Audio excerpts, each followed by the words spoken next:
Help me! Somebody help me! That was my HOA president screaming as she sprinted down Maplewood Drive at 7 a.m. with a swarm of Hornets locked onto her like guided missiles. Grown woman, designer heels, arms flailing, stung over and over as neighbors rushed outside in disbelief. Every sting was earned. 3 months earlier, Brenda Kowalski turned my front porch into her personal shopping mall. Over $3,000 in packages vanished into her white Escalade while she waved at my security camera like we were old friends. What she didn't know was that I'm an aerospace engineer. And the package she chose that morning wasn't ordinary. It was monitored, controlled, and designed to expose her in the most public way possible. The Hornets were only the beginning. By the time the police arrived, Brenda's HOA career and her freedom were both on a timer. What would you do if your HOA president was stealing your deliveries? Let me back up and tell you how this whole mess started. My name's Marcus River, and 6 months ago I thought moving to Willowbrook Estates in suburban Phoenix was the smartest decision I'd made since my divorce. Clean slate, quiet neighborhood, the kind of place where your biggest worry should be remembering to water your cactus garden. I'm an aerospace engineer, the kind of guy who designs guidance systems for things that need to hit their target with pinpoint accuracy. After 20 years of marriage fell apart, I figured a peaceful retirement community was exactly what I needed. Work remotely, order my specialized equipment online, and finally have some peace. The smell of chlorine from the community pool mixed with desert sage hit me every morning as I walked to my mailbox. It was perfect. Or so I thought. Then I met Brenda Kowalski. Picture a woman who treats HOA bylaws like they're the 10 Commandments and she's Moses. 52 years old, bleached blonde hair sprayed into a helmet that could survive a Category 5 hurricane. She drove a white Cadillac Escalade with a blessed license plate frame, which should have been my first red flag. Here's what I learned about Brenda later. She wasn't just a control freak, she was a power addict. Started with nitpicking violations, escalated to selective rule enforcement, and package theft was her ultimate power move.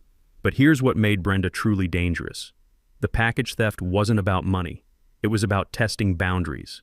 Each successful theft proved she was untouchable. The woman who could steal thousands through fake invoices wanted to prove she could steal anything, right off your porch while you watched. It was the ultimate power display. Her husband Dave traveled for pharmaceutical sales 20-plus days a month. Their daughter was away at college. Empty nest syndrome plus unlimited authority equals a woman testing boundaries constantly, escalating when nobody pushes back. Brenda had been HOA president for 4 straight years. Know why? Because nobody else wanted the job. Most folks figured it was easier to let her handle the paperwork and stay out of her way. Big mistake. Our first interaction came 3 days after I moved in. I'm unpacking boxes when I hear the sharp click of heels on my front walkway. There's Brenda, clipboard in hand, fake smile plastered across her face like she's running for office. "Welcome to the neighborhood, Mr. River," she said, but her eyes were scanning my xeriscaped front yard like she was looking for code violations. "I'm Brenda Kowalski, HOA president. I see you've got some interesting landscaping choices here." Interesting. That's HOA speak for "I hate it but can't legally make you change it yet." "The previous owner designed it," I told her. "Drought-resistant plants, saves water." Her smile got tighter. "Well, we'll see how it looks as it grows in. The community has certain standards to maintain, you understand."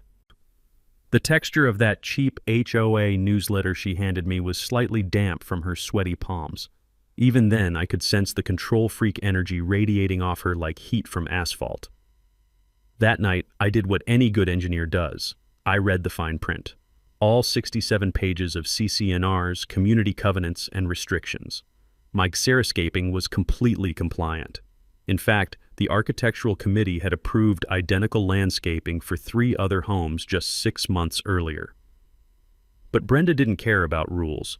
She cared about power. The package thefts started small. A $47 replacement part for my 3D printer. I figured it was porch pirates. Happens everywhere these days, right? Then my $180 precision calipers disappeared. Then $220 worth of circuit boards for a consulting project. That's when I installed the Ring doorbell camera. Basic stuff, nothing fancy. Just wanted to see who was hitting my porch. The footage told an interesting story. Packages disappeared only on weekday mornings between 9 and 11 a.m. Only when Brenda's Escalade was parked in her driveway. Only when her husband Dave was out of town on his pharmaceutical sales trips. But here's the thing that really got my attention. She wasn't just grabbing packages and running. This woman was examining the shipping labels first, weighing them in her hands like she was shopping at the grocery store, picking and choosing what looked valuable enough to steal. The day I caught her red-handed changed everything. I'm working in my home office when I see her white Escalade pull up to my mailbox. Brenda gets out, walks straight to my porch, picks up a package containing $350's worth of microprocessors for a defense contract, and starts walking back to her car. I threw open my front door. "Excuse me, Brenda, that's my package." She froze like a deer in headlights, clutching my property against her chest. For about 3 seconds. Then that fake smile came back. "Oh, Marcus, I was just checking this for you. Sometimes packages get misdelivered, and as HOA president, I like to make sure everyone gets their items safely." The woman was standing next to my mailbox, which clearly displayed my house number, holding a package addressed to Marcus River at my exact address. But she doubled down on the lie. "I'll just take this to the office for safekeeping until you get home."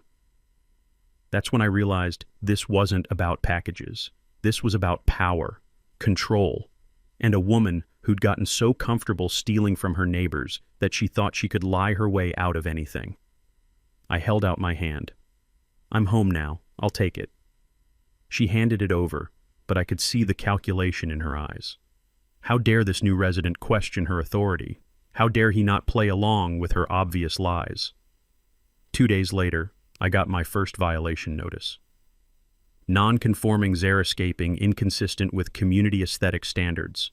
$50 a day until corrected. Now the war was officially on. Brenda's first big mistake was thinking she could bully an engineer who had way too much time on his hands and serious trust issues from a messy divorce. Her violation notice cited CCNR Section 4.7 about landscaping promoting community aesthetic standards. So I did what any logical person would do. I read Section 4.7, then I read it again, then I cross-referenced it with the Architectural Committee minutes from the past 2 years. Know what I found? The exact same xeriscaping design had been approved for 3 other homes in 2023. Sarah Martinez on Cottonwood Lane, the Johnsons on Desert View Drive. Even Brenda's next-door neighbor had identical drought-resistant landscaping that she'd never said a word about. I spent the next week documenting everything. Printed photos of every similar yard in the neighborhood, pulled property records showing when landscaping was installed, found the original Architectural Committee approvals, even discovered that Arizona state law encourages xeriscaping for water conservation. The smell of toner and fresh paper filled my home office as I printed enough evidence to choke a horse. My coffee maker worked overtime during those 5 a.m. research sessions, the bitter aroma mixing with my growing determination to beat this woman at her own game. Then I learned something interesting about Arizona HOA law. Statute 33-1903 requires that violations be reasonable and enforced uniformly. Selective enforcement can void all fines and expose board members to personal liability for harassment. Here's the takeaway. If your HOA only enforces rules against people they don't like, they've just handed you a legal sledgehammer to demolish their entire case. Armed with this knowledge, I requested a hearing with the Architectural Committee, showed up with my stack of documentation, and laid it all out. Same plants, same design, same committee that had approved identical landscaping multiple times before.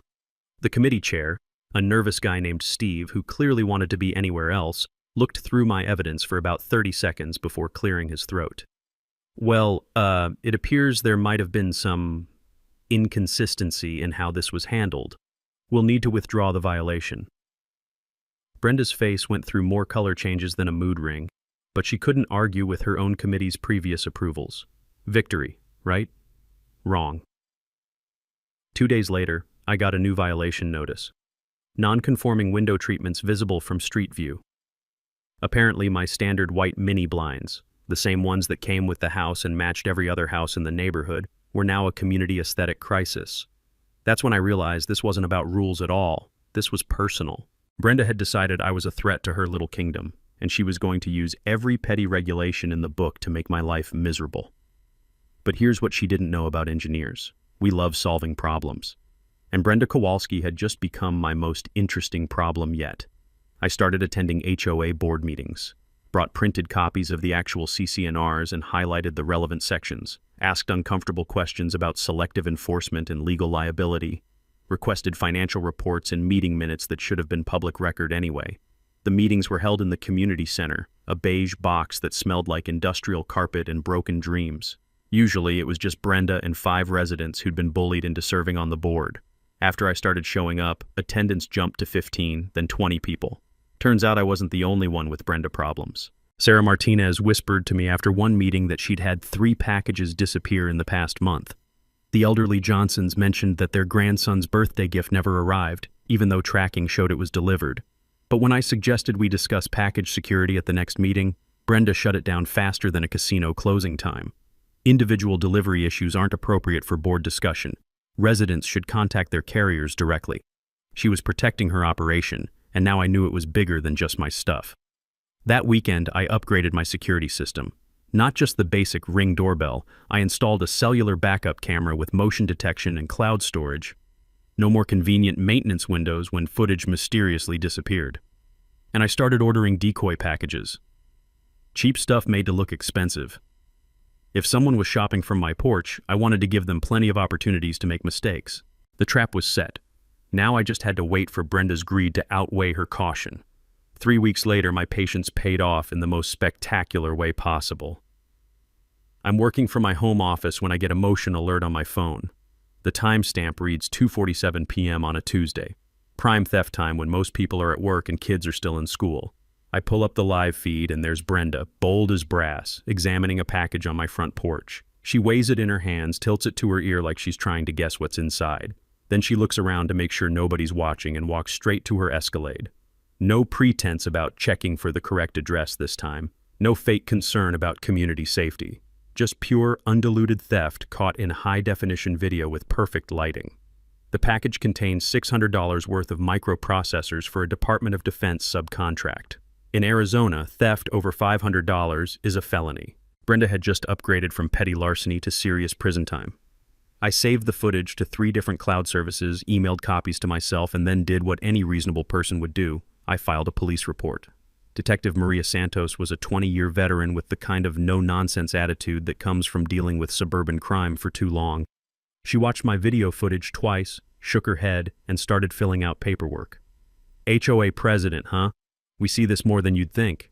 Power goes to their heads. But here's where things got interesting. Arizona law defines theft by finding under statute 13-1802. If you find someone else's property and don't make reasonable efforts to return it, that's a misdemeanor. But if you sell that property, felony theft, automatic upgrade. Here's your takeaway. Most package thieves don't realize that selling stolen goods online leaves a digital paper trail that prosecutors love to follow. Detective Santos ran Brenda's name through local pawnshop databases and online marketplace algorithms. What she found made my engineer brain absolutely sing with satisfaction. Brenda Kowalski had been running a Facebook marketplace account under the name Brenda's Bargains. Over $2,000 in electronic sales in the past 3 months.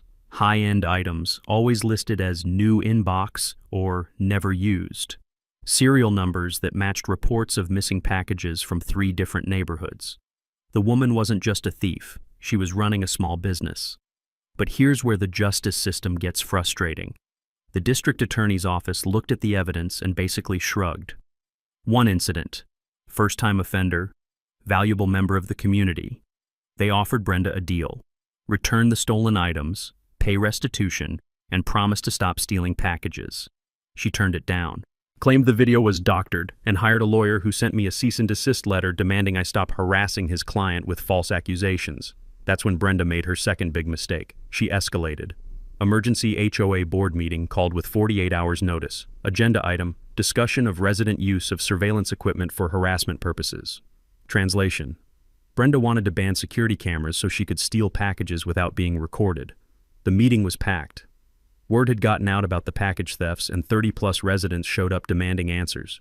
You could cut the tension with a knife, or in this case, with the sound of Brenda's heels clicking nervously on the community center's tile floor. Certain residents, she began, never looking directly at me, have been using surveillance equipment to spy on their neighbors and create a hostile environment. That's when Mrs. Johnson, all 83 years old and 5 feet nothing, stood up and interrupted her. "Are you talking about the cameras that caught you stealing packages, dear?" The room went dead silent. Even the air conditioning seemed to hold its breath. Brenda's face flushed red, but she doubled down.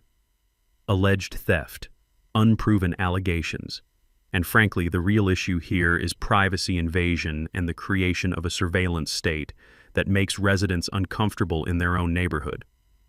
I stood up, pulled out my phone, and connected it to the room's projector system. "Would you like to see the unproven allegations?"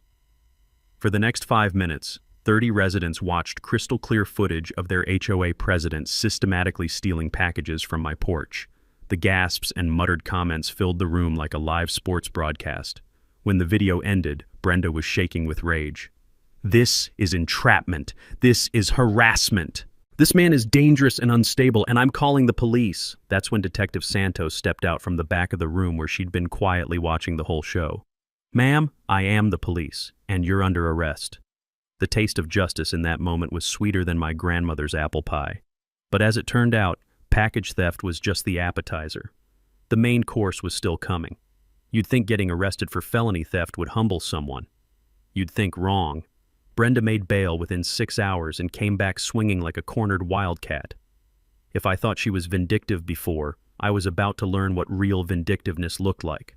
First, she filed a complaint with the Arizona Corporation Commission claiming I was running an illegal business from my residential address. My crime? Doing freelance engineering consulting from my home office, which was completely legal and properly licensed. Then she contacted the IRS with an anonymous tip about unreported income from my consulting work, every penny of which was properly documented and taxed, but try explaining that while you're being audited. But her masterpiece was calling Adult Protective Services with concerns about dangerous chemicals and explosive materials being stored in a residential area near children and elderly residents. She was referring to my engineering supplies, standard electronics components, cleaning solvents, and 3D printer materials that you can buy on Amazon. The smell of bureaucratic panic filled my mailbox as official notices piled up like autumn leaves. Each investigation required hours of documentation, phone calls, and lawyer consultations. Even when you're completely innocent, defending yourself against false accusations is exhausting and expensive. That's when I realized Brenda wasn't just trying to discredit me, she was trying to bankrupt me. Death by 1,000 paper cuts, bureaucratic style. Her final nuclear option was a restraining order request claiming I'd been stalking and intimidating her with my dangerous surveillance equipment and obsessive behavior. The petition included dramatic language about feeling unsafe in her own neighborhood due to my escalating harassment campaign. I hired Jennifer Walsh, an attorney who specializes in HOA disputes and abusive litigation. Cost me $5,000 just for the retainer, but it was the smartest money I'd ever spent. "This is a classic slap suit," Jennifer explained during our first meeting. "Strategic lawsuit against public participation. She's using the legal system to silence you and drain your resources." Here's what I learned. Arizona has strong anti-slap laws that allow victims to recover attorney fees and damages when someone files frivolous lawsuits designed to suppress free speech or legitimate complaints. Your takeaway: document everything when someone tries to weaponize the court system against you, because frivolous lawsuits can backfire spectacularly on the people who file them. Jennifer filed a counterclaim for harassment and defamation, but more importantly, she started digging into HOA financial records as part of discovery.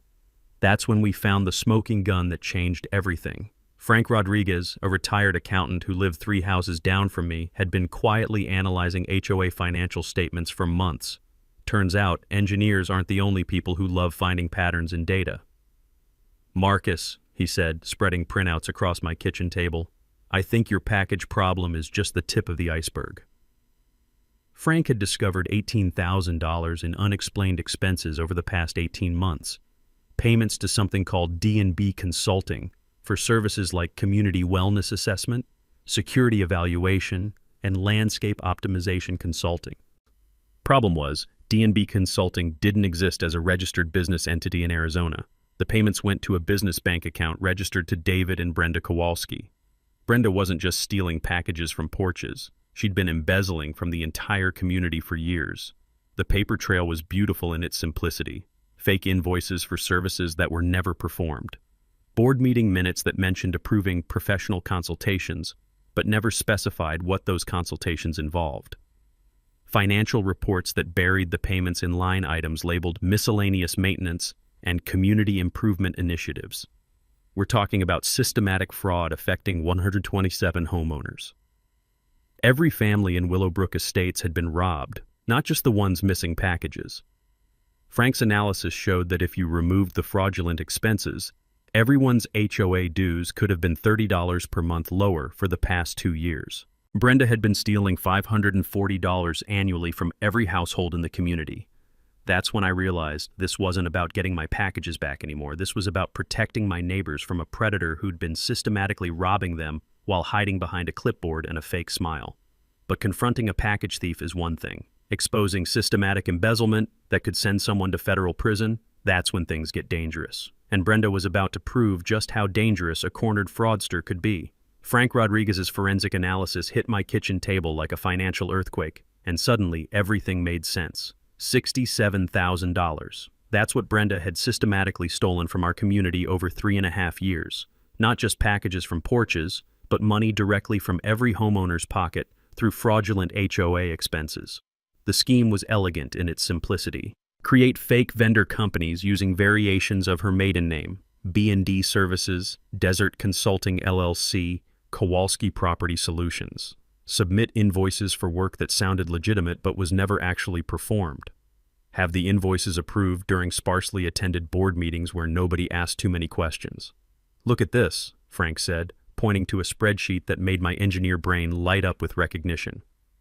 Emergency pool pump repair, $3,400, but the pool maintenance company has no record of any emergency repairs that month.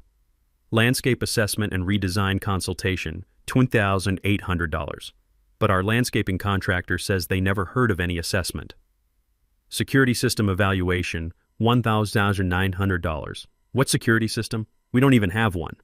The beautiful part, from a criminal's perspective, was that each individual expense seemed reasonable.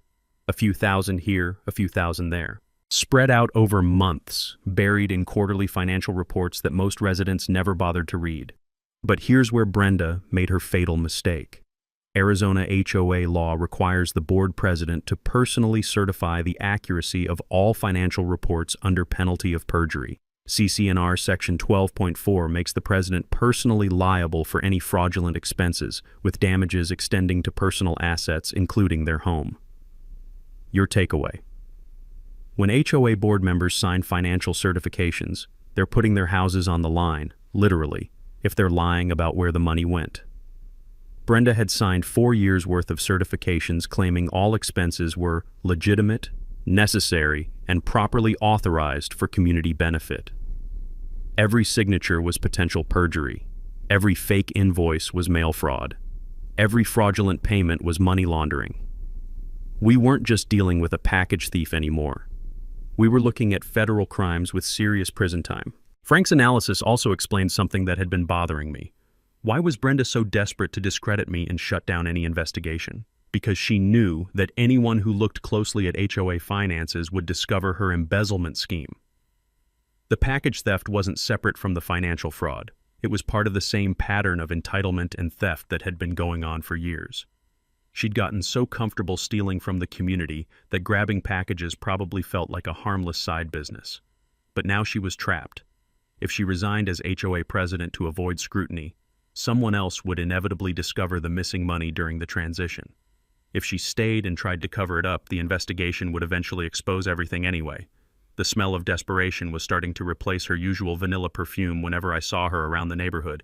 She'd stopped her daily power walks. Her husband Dave's business trips became longer and more frequent. The blessed license plate frame disappeared from her Escalade. That's when she made her final, desperate gambit, an offer I never saw coming. She approached me in the grocery store parking lot on a Wednesday evening, looking around nervously like she was meeting a drug dealer. "Marcus," she said, her voice shaking slightly, "I think we've both let this situation get out of hand. What if we could find a way to resolve things quietly?" I waited for her to continue. "I could make sure your packages never go missing again. I could drop all the violations and complaints. Maybe even cover your legal expenses from this whole misunderstanding." She paused, then played her trump card. $5,000, cash. We call everything even and move forward as good neighbors. $5,000 to walk away and let her continue stealing from 126 other families. That's when I realized this wasn't about money or packages anymore. This was about whether Brenda Kowalski would face consequences for years of theft and fraud, or whether she'd buy her way out of accountability and continue victimizing our community. I looked her in the eye and said the words that sealed her fate. I'll see you at the community meeting next week. When I refused her settlement, I saw something change in her eyes. Not anger, panic. She realized negotiation had failed, and her only options left were destruction of evidence or flight. That's when a cornered criminal becomes most dangerous. Over the next 48 hours, Brenda would escalate to levels I never imagined possible. Property damage, character assassination, and witness intimidation, all desperate attempts to avoid the accountability that was closing in around her like a net. The war was about to go nuclear. My kitchen table looked like a war room by Thursday morning. Financial spreadsheets covered every inch of surface space, highlighted in colors that would make a rainbow jealous. Legal documents stacked 3 inches high. Engineering schematics for what would become the most satisfying package trap in suburban history. But the centerpiece was my laptop screen, displaying the design specs for Operation Hornet Justice. See, when you're an aerospace engineer who specializes in guidance systems, you don't just get mad, you get methodical. And methodical was exactly what this situation required. Jennifer Walsh, my attorney, had mapped out our legal strategy like a military campaign. Criminal referral to the state attorney general for the embezzlement charges, civil lawsuit for restitution and damages, and the coup de grace, irrefutable evidence of package theft that would make any jury convict her in about 30 seconds. The financial fraud is solid, Jennifer said during our strategy session. But package theft caught on camera? That's what will make this case absolutely bulletproof. Frank Rodriguez had been working overtime on the forensic accounting. His final analysis showed $67,000 in fraudulent transactions over 42 months, fake invoices, phantom vendors, and imaginary services that existed only in Brenda's imagination and our bank statements. But I needed something more dramatic than spreadsheets to wake up the community, something that would force everyone to pay attention and take action. That's where my engineering background came in handy. The package would look completely ordinary from the outside. Amazon packaging, realistic shipping labels, convincing weight and dimensions. Inside, a custom-designed evidence collection system that would make CSI jealous. The GPS tracker was military-grade with triple redundancy and cellular connectivity, real-time location monitoring that couldn't be disabled by removing batteries, multiple miniature cameras with 360-degree coverage and automatic cloud uploading, audio recording equipment sensitive enough to pick up whispered conversations. Even if Brenda destroyed the package, the evidence was already uploaded to secure servers in 3 states. And the pièce de resistance, a remote-controlled release mechanism connected to a chamber containing trained Hornets from a professional pest control supplier. The Hornets were the key, non-lethal but angry enough to create a spectacle that would be impossible to ignore or explain away. Professional pest control specialists assured me the Hornets were trained for non-lethal crowd dispersal, designed to discourage, not injure. Medical team was on standby, and all safety protocols followed to ensure this remained evidence gathering, not assault. The goal was public accountability, not physical harm. When Brenda moved the package more than 50 feet from my property, the GPS would trigger an automatic release. Hornets don't kill people, but they sure make them run fast and scream loud. Loud enough for the whole neighborhood to witness Brenda's final moment of accountability. Sarah Martinez became my communication coordinator, managing the neighborhood WhatsApp group with the discretion of a CIA operative. Frank continued his financial investigation, uncovering new evidence of fraud almost daily. The elderly Johnsons served as our institutional memory, providing details about suspicious HOA decisions from previous years. We scheduled the trap for a Tuesday morning, Brenda's prime theft window when Dave was traveling and most residents were at work. I'd place the package at 7 a.m., then coordinate with neighbors to ensure maximum witness coverage. The smell of anticipation mixed with fresh coffee as I fine-tuned the Hornet release mechanism. Servo motors calibrated to aerospace precision standards.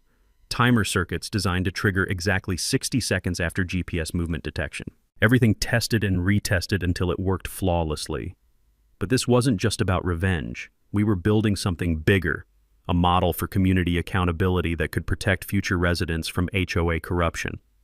Laura Kim, an investigative reporter for Channel 12 News, had been following our story as part of a broader series on HOA fraud across Arizona. She'd be positioned nearby Tuesday morning, ready to capture whatever happened on live television. This could be the perfect example of grassroots justice, Laura explained during our background interview. Communities taking back power from corrupt officials and demanding transparency. The plan was elegant in its simplicity. Brenda steals the package. GPS triggers Hornet release. Chaos ensues. Everything gets recorded from multiple angles. Police arrive to document a woman covered in Hornet stings while holding stolen property. Game over. Monday night, I did final equipment checks while neighbors took their positions. Sarah at her front window with a smartphone camera. Frank recording from his driveway with professional video equipment. The Johnsons positioned for the perfect angle to capture Brenda's reaction. Even the Hornets seemed ready for their starring role. Professional pest control specialists had assured me they were trained for non-lethal crowd dispersal, angry enough to chase someone, docile enough to avoid serious injury. As I placed the package on my front porch at exactly 7:03 a.m. Tuesday morning, I felt the same calm focus I experienced when launching missile guidance systems. Every component tested, every variable accounted for, every possible outcome planned for. The package sat there looking perfectly innocent. Amazon Prime label, convincing weight, expensive electronics marking that would trigger Brenda's greed. Inside, cutting-edge surveillance technology waited to document her final theft. All I had to do now was wait for Brenda's predictable pattern to play out one last time. The taste of justice was already sweet on my tongue, and the Hornets hadn't even been released yet. While I was engineering the perfect trap, Brenda was escalating her harassment campaign to levels that would make a military dictator proud. It started with property damage. I discovered my drip irrigation lines had been cut with garden shears sometime during the night, destroying $800 worth of drought-resistant plants that had taken months to establish. The smell of dying desert sage mixed with my growing anger as I surveyed the deliberate sabotage. Then my car wouldn't start. The mechanic found sugar in my gas tank, enough to potentially destroy the engine if I hadn't caught it early. Someone had also superglued my mailbox lock shut, forcing me to drill it out and install a replacement. But Brenda's most creative attack was digital warfare. Fake social media accounts started popping up, targeting me and anyone who supported the financial investigation. Marcus River exposed posts claimed I was running illegal businesses, storing dangerous chemicals, and harassing elderly residents. The doctored photos were particularly impressive. Someone had photoshopped images to make it look like I had industrial equipment and chemical storage tanks in my backyard. Fake Yelp reviews claimed Willowbrook Estates was unsafe due to unstable resident with access to explosive materials. Her college-age son and his fraternity brothers started making late-night drive-bys past my house, engines revving and music blasting at 2 a.m. When I called the police, they'd be gone by the time officers arrived. Legal harassment designed to exhaust and intimidate. But her masterpiece was the attempted bribery of Frank Rodriguez. Frank called me Thursday evening, voice shaking with excitement and indignation. "Marcus, you're not going to believe what just happened." Brenda had approached him at the grocery store, acting casual while doing her shopping. Then she steered the conversation toward his financial analysis of HOA records. "You know, Frank, accounting can be so complicated," she'd said, loading organic produce into her cart like they were discussing the weather. Sometimes honest mistakes get interpreted as something more sinister. Then came the offer. $15,000 in cash if Frank would reconsider his analysis and issue a corrected report showing that all HOA expenses were legitimate. She actually said I could avoid professional embarrassment by admitting I'd made calculation errors, Frank told me. "The woman tried to bribe me with grocery money while we were standing next to the bananas." Frank had done something brilliant. He'd recorded the entire conversation on his phone. Brenda's voice, clear as crystal, offering money to falsify financial records and obstruct a fraud investigation. Your takeaway: when someone tries to bribe you to cover up their crimes, always hit the record button. It's usually the evidence that sends them to prison.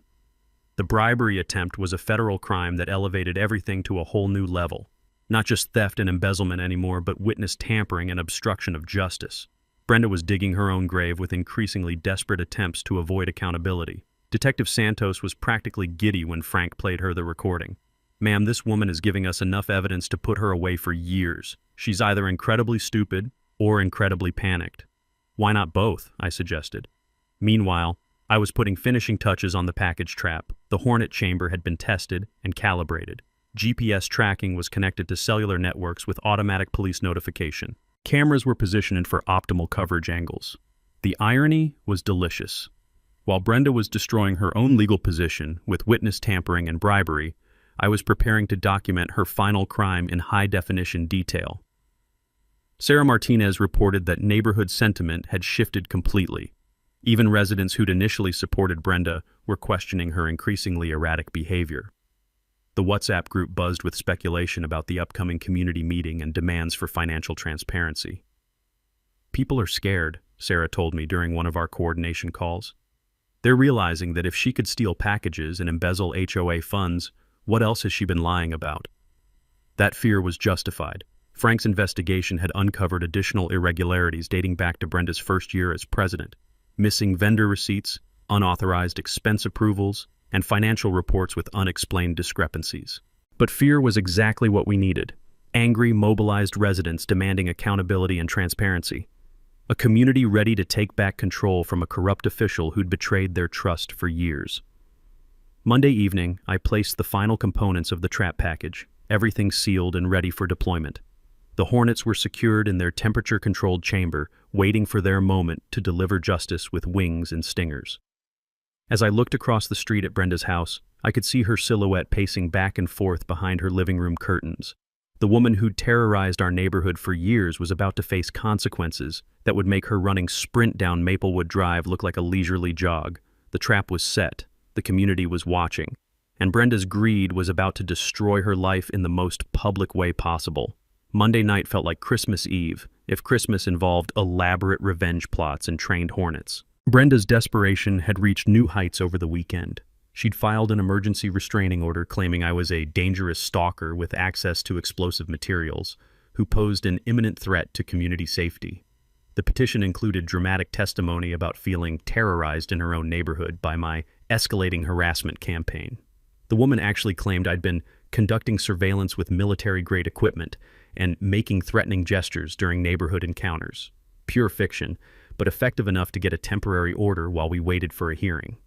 Her lawyer, Dave's golf buddy who specialized in personal injury cases, had clearly been coaching her on victim language. The restraining order petition read like a Hollywood thriller.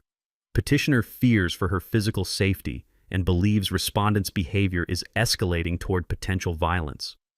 But her fatal mistake was vandalism masquerading as evidence creation. Sunday evening, someone threw rocks through her own front windows and spray-painted "thief" on her garage door. Brenda called police claiming I'd escalated to property destruction and left threatening messages on her home. Problem was, Sarah Martinez had been testing her new security camera system that weekend.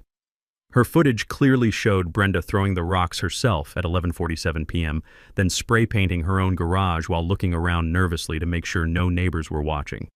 The woman had literally vandalized her own property to frame me for domestic terrorism. Detective Santos watched Sarah's footage with the weary expression of someone who'd seen every type of suburban crime imaginable. "Ma'am, filing false police reports is a felony. This woman is determined to add charges faster than we can process them."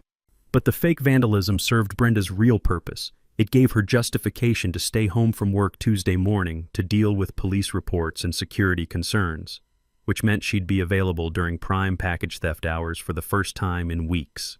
My trap couldn't have asked for better timing. At 7:03 a.m. Tuesday, I placed the package on my front porch with the reverent care of someone handling plutonium. Amazon Prime packaging, realistic shipping weight, expensive electronics marking that would trigger every criminal instinct in Brenda's brain. The GPS tracker activated immediately, sending location pings to the secure server that would document every second of what happened next. Cameras began recording in 4K resolution with audio enhancement that could pick up whispered conversations from 50 yards away. The Hornet chamber sat sealed and temperature-controlled, waiting for its 60-second delayed activation sequence.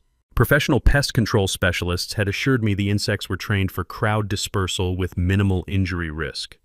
Angry enough to chase someone, controlled enough to avoid sending anyone to the emergency room. Frank Rodriguez positioned himself at his front window with professional video equipment. Sarah Martinez armed herself with multiple smartphones for different camera angles. The Johnsons took up residence on their front porch with a clear sightline to my house and Brenda's escape route. Even Laura Kim from Channel 12 News was discreetly parked around the corner, ready to capture everything for her investigative series on HOA corruption. 7:15 a.m. Brenda's garage door opened. White Escalade backed out slowly, like she was considering her options. 7:23 a.m. The Escalade pulled forward and parked directly across from my house. Brenda sat in the driver's seat for several minutes, examining my front porch through designer sunglasses. 7:31 a.m. She got out of her car and began her infamous power walk past my house, slowing down to examine the package without appearing too obvious. 7:34 a.m. Second pass, this time stopping to tie her shoe while getting a closer look at the shipping label. 7:38 a.m. Third pass, full stop. She looked around the neighborhood, saw no immediate witnesses, and made her decision. Brenda Kowalski walked directly to my front porch, picked up my package, and carried it to her Escalade like she owned it. No pretense about community safety checks this time. No fake concern about suspicious deliveries. Just pure, undisguised theft caught in perfect high-definition detail. The GPS registered movement at exactly 7:39:17 a.m. 60-second countdown initiated. As Brenda placed my stolen package in her passenger seat and closed the car door, I felt the same calm satisfaction I experienced when missile guidance systems achieved target lock. She had no idea that in 53 seconds her quiet Tuesday morning was about to become the most public humiliation of her entire life. The Hornets were locked and loaded. Justice was about to take flight. At exactly 7:40:17 a.m., Brenda Kowalski discovered what happens when you steal from an aerospace engineer who spent 3 months planning your downfall. The Hornet release mechanism triggered with the precision of Swiss clockwork. A soft mechanical whir from inside the package, followed by an angry buzzing sound that filled Brenda's Escalade like a miniature air raid siren. Her reaction was immediate and spectacular. "What the hell? Oh God, what are those?" The GPS tracker showed her car door flying open as the first Hornets emerged from their chamber, disoriented but highly motivated to defend their territory.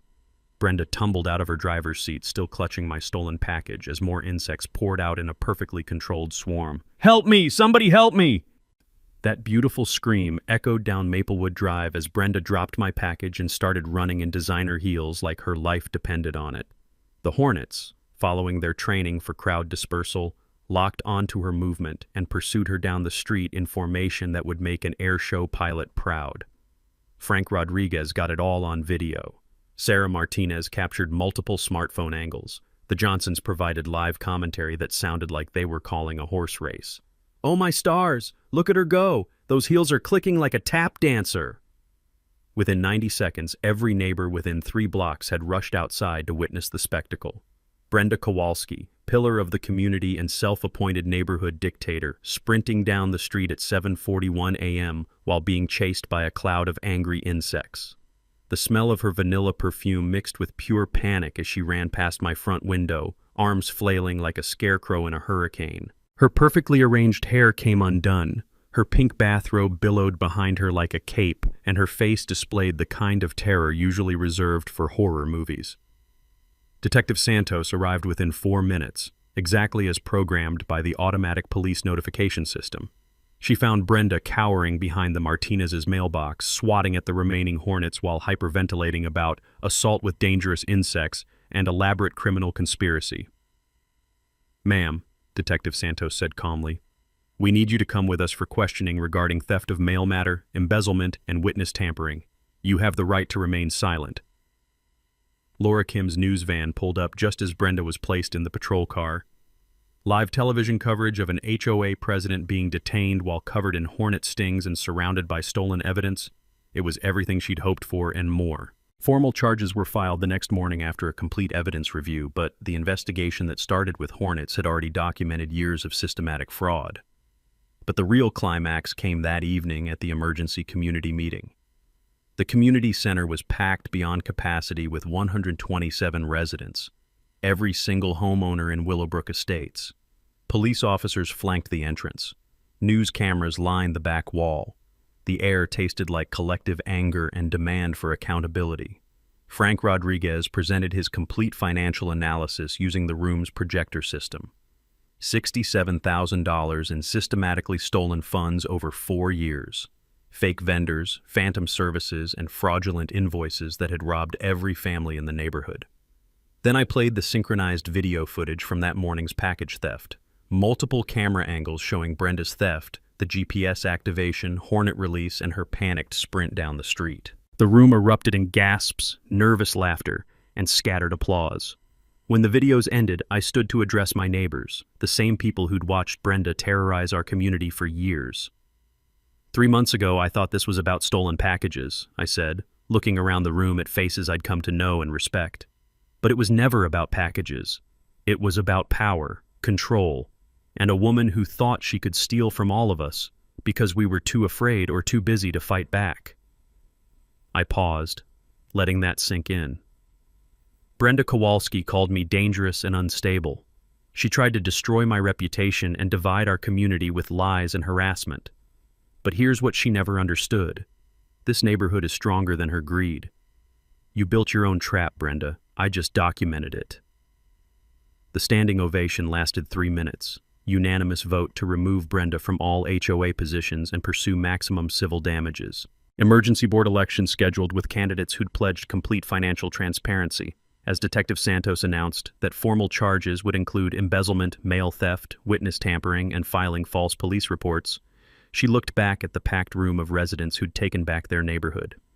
This, she said, loud enough for everyone to hear, is what accountability looks like, and sometimes it comes with wings.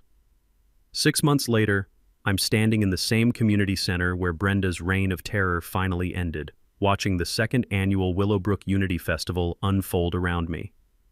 The criminal justice system worked exactly as designed. Brenda pleaded guilty to multiple felonies to avoid trial: embezzlement, mail theft, witness tampering, and filing false police reports. 24 months in state prison plus full restitution of $67,000. Her husband Dave got 18 months probation for money laundering and conspiracy. Both were permanently banned from serving on any Arizona HOA board, a restriction that should probably be tattooed on their foreheads as a public service.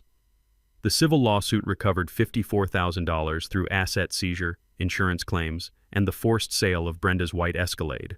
The remaining $13,000 shortfall was covered by a special assessment that residents voted for unanimously, considering it a small price for permanent accountability. Our community transformed completely. Monthly HOA meetings now average 40-plus attendees focused on positive neighborhood improvements instead of avoiding conflict. We implemented quarterly financial reports with independent audits, open bidding for all contractor services, and rotating board leadership that prevents any one person from accumulating too much power. Frank Rodriguez became our volunteer financial oversight coordinator, teaching other residents how to read budgets and spot red flags before they become major problems. Sarah Martinez won election to the reformed HOA board, focusing on family-friendly programming and transparent communication. The elderly Johnsons became our community historians, documenting our transition from dictatorship to democracy as an example for other neighborhoods facing similar problems. But the real transformation was personal. I'd moved to Willowbrook Estates, hoping for quiet anonymity after my divorce. Instead, I found purpose, community, and friendships that will last the rest of my life. My engineering background, which Brenda had tried to weaponize against me, became the foundation for solving our collective problem. Sometimes, the skills that make you different are exactly what your community needs most. The Hornet trap became internet legend, spawning countless memes and inspiring similar accountability efforts across the country. Justice with Wings entered the suburban vocabulary as shorthand for creative problem-solving and standing up to bullies. Laura Kim's investigative series won a state journalism award and led to documentary coverage of HOA corruption nationwide. Our story became a case study in business schools about organizational fraud and whistleblower protection. More importantly, our success influenced Arizona legislation requiring independent audits for large HOA communities and stronger oversight of board financial decisions. The Attorney General established a task force specifically to investigate HOA fraud, using our case as a training model. The recovered funds helped launch 3 community initiatives that continue benefiting residents today. The Willowbrook Integrity Scholarship provides college funding for students pursuing careers in public service, accounting, or engineering, fields requiring ethical decision-making and technical expertise. Our desert conservation project replaced water-intensive common area landscaping with drought-resistant native plants, creating a demonstration site that attracts visitors from across the Southwest. The annual Unity Festival celebrates neighborhood resilience while showcasing local businesses and community organizations. Standing here watching children play while adults discuss local issues with mutual respect and genuine collaboration, I'm reminded that the best revenge isn't getting even. It's making sure the problem never happens again. We didn't just catch a thief or expose a fraudster. We built a community that can't be stolen from, intimidated, or divided by people who mistake authority for power. The taste of justice turned out to be sweeter when shared with neighbors who'd become friends, and problems that seemed impossible alone became opportunities for collective action. Sometimes karma does come slowly, but when it arrives with precision engineering and community support, it's worth the wait. If you're dealing with HOA nightmares, neighborhood bullies, or any abuse of power in your community, remember this: documentation beats confrontation, neighbors beat dictators, and sometimes the most satisfying justice is the kind that brings people together instead of tearing them apart. Drop your worst HOA horror story in the comments below. Let's build a movement for accountability, one neighborhood at a time. And if you enjoyed watching Brenda get her comeuppance, hit that subscribe button and notification bell. Next week, my property manager was embezzling rent money until I exposed his fake maintenance scam. Trust me, you won't want to miss how deep that rabbit hole goes. Sometimes the best trap isn't one you set for someone else. It's the one they build for themselves with their own greed and lies. I just provided the documentation. Justice provided the wings. Thanks for hanging out with us on HOA Stories, where the HOA Karens meet their match. If this story had you cheering or cringing, go ahead and like the video, drop a comment with your reaction, and hit subscribe so you're ready for the next wild HOA tale.